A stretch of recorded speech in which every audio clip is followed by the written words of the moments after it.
মোহনবাগানে এখন উৎসবের আমেজ, সেটাই স্বাভাবিক। পরপর দুবার লিগ শিল্ড চ্যাম্পিয়ন, দেশ জুড়ে সবুজ মেরুন ভক্তদের উৎসব। খুশি থাকাটাই স্বাভাবিক ম্যানেজমেন্টের, ভক্তদের, কর্মকর্তাদের।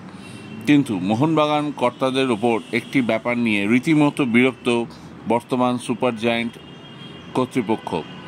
এই মুহূর্তে মোহনবাগান মাঠে হকি হচ্ছে। সুপার জায়ান্ট ম্যানেজমেন্ট সূত্রে জানা যাচ্ছে, তারা অতীতে 25 লক্ষ টাকা খরচ করে মোহনবাগান মাঠের উন্নতি করেছিলেন, যাতে তাদের সিনিয়র দল এবং বিভিন্ন বয়সভিত্তিক দল প্র্যাকটিস করতে পারে। বছরের যে সময়টা মিলিটারি বা আর্মি মাঠের দখল নেয়, সেইটুকু বাদ দিলে আর সমস্যা হওয়ার কথা নয়। কিন্তু এখন কর্তারা নাকি তাদের কথা রাখতে ব্যর্থ। এর ফলে সল্টলেক স্টেডিয়ামের প্র্যাকটিস মাঠে প্রতিদিন 5,000 টাকা অতিরিক্ত ভাড়া দিয়ে প্র্যাকটিস করতে হচ্ছে মোহনবাগান ফুটবলারদের।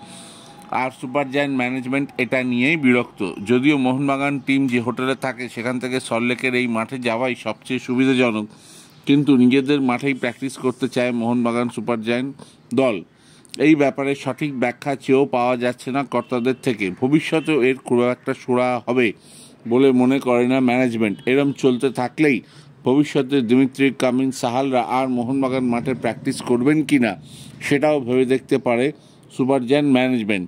তবে মোহনবাগান কর্তারা আশাবাদী, কয়েকদিনের মধ্যেই এই প্রবলেম মিটে যাবে এবং আগের মতোই মোহনবাগান ফুটবলাররা তাদের নিজেদের মাঠে, অত্যন্ত প্রিয় মাঠ মোহনবাগান মাঠে প্র্যাকটিস করবে এবং সমর্থকরা তাদের প্র্যাকটিস দেখা থেকে বঞ্চিত হবেন না।